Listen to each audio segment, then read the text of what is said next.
जब मैं नया नया मेडिकल कॉलेज से पढ़ के आया था तो उस समय नॉलेज बड़ा फ्रेश होता है। बहुत सारी रेयर बीमारियों के बारे में पता होता है। अगर हज़ारों बीमारियां तो सबके बारे में बहुत डिटेल में पता होता है। अभी नया नया एग्ज़ाम दिया हुआ रहता है और बहुत कॉन्फिडेंस भी रहता है। लेकिन उसके अलावा भी कुछ चीज़ें ज़रूरी होती हैं, वो नहीं पता होता है। तो जब मैंने प्रैक्टिस शुरू की तो एक बार एक पेशेंट आया और उसने कहा कि, मैंने पूछा क्या हुआ है, तो उसने कहा कि मुझे जुलपुत्ती हुई है। अब ये नाम मैंने कभी सुना ही नहीं था, जुलपुत्ती क्या होता है। तो बड़ी मेहनत करनी पड़ी समझने के लिए। तो उससे पूछा हमने कि फिर उसमें होता क्या है, तो उसने बोला वही होता है जो जुलपुत्ती होता है। फिर अपने मेडिकल स्टोर वाले की मदद ली। उसने बताया कि अच्छा ये सिम्टम्स होते हैं, चकत्ते जाते हैं स्किन में और बहुत इचिंग होती है, थोड़ी देर में गायब जाता है, उसको ये लोग जुलपुत्ती बोलते हैं। तो मैंने कहा अच्छा ये अर्टिकेरिया, तो एलर्जी के बारे में अर्टिकेरिया में मैं एक पूरी किताब पढ़ चुका हूँ, मुझे बहुत पता है। लेकिन वो पेशेंट ये सोच रहा होगा कि डॉक्टर साहब नए नए आए हैं, इनको कुछ आता जाता है नहीं, जुलपुत्ती नहीं बताया इनको। तो डॉक्टर को न सिर्फ अपना नॉलेज बल्कि लोकल लैंग्वेजेस और उनके डायलेक्ट्स की जानकारी होना भी बड़ा ज़रूरी है। और लैंग्वेजेस की ये हालत है कि हम लोग के यहाँ कहावत है, इंडिया में इतनी डाइवर्सिटी है, ये कहावत है कि कोस कोस पे बदले पानी, चार कोस पे बानी। मतलब एक कोस आप चलेंगे, एक कोस होता है 4 किलोमीटर शायद या 3 किलोमीटर ऐसे कुछ।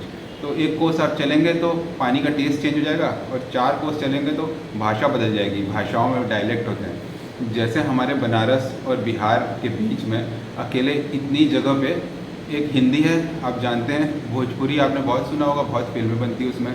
फिर यहाँ मगही भाषा है, फिर मैथिली भाषा है, फिर वज्जिका है।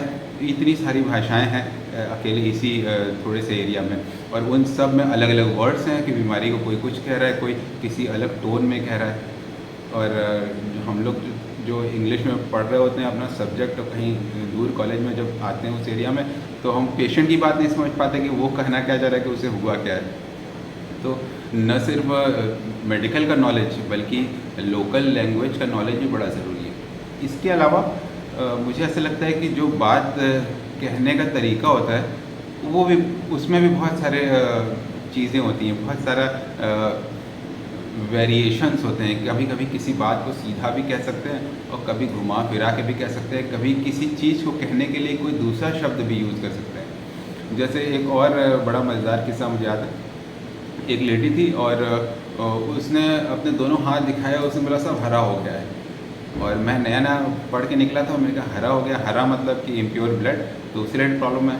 फिर बाद में मुझे पता चला कि दरअसल घाव हरे हो जाने का मतलब होता है घाव का लाल हो जाना, ज़्यादा फ्रेश हो जाना। हरा रंग फ्रेशनेस का प्रतीक है कि ज़्यादा फ्रेश हो गया, ज़्यादा बढ़ गया, तो कहते हैं हरा हरा हो गया। और ऐसे ही लोगों के बताने के तरीके और उनके यूज़ करने के वर्ड कुछ सालों बाद धीरे धीरे आते हैं और फिर वो समझ डेवलप होती है। तो उस समय बहुत डिटेल नॉलेज था, बहुत सी बीमारियों का हो सकता है, बहुत से रेयर सिंड्रोम जो अब तब से लेकर अब तक लाखों में एक होते हैं, करोड़ों में एक होते हैं, एक भी नहीं आया पेशेंट, तो मैं उनको शायद भूल गया हूँ। लेकिन समझ मेरी, मुझे लगता है कई सालों में ज़्यादा डेवलप हुई है। एक हिंदी में एक चीज़ होती है, उसे बोलते हैं अभिधा लक्षणा व्यंजना, यानी कि बात तो कहने के भी कई तरीके होते हैं। जैसे कि मान लीजिए कोई एग्जांपल लेते हैं, रैंडम एग्जांपल, कोई पहाड़ की चोटी को देख के कह रहा है कि पहाड़ की चोटी सुनहरी हो रही है। तो अभिधा का मतलब है कि जो देखा है वो कहा है कि भाई सच में हम पहाड़ देख रहे थे और उसकी चोटी सुनहरी हो रही थी, गोल्डन दिख रही थी, तो मैंने ये कहा, तो ये अभिधा है। एक तरीका हुआ।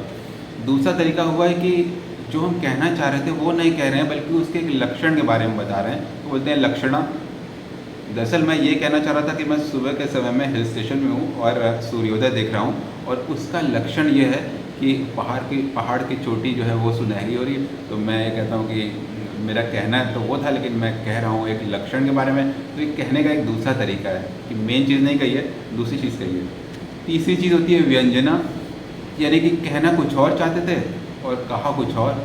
जैसे मान लीजिए कोई बहुत धार्मिक व्यक्ति हो और वो ये कह रहा हो कि पहाड़ की चोटी सुनहरी हो रही है, दरअसल उसका ये कहने का मतलब हो सकता है कि अब सुबह हो गई है, पूजा पाठ का समय हो गया, भगवान जी को याद करने का टाइम हो गया है। तो हम कहना कुछ और चाहते थे पर कह कुछ और रहे हैं।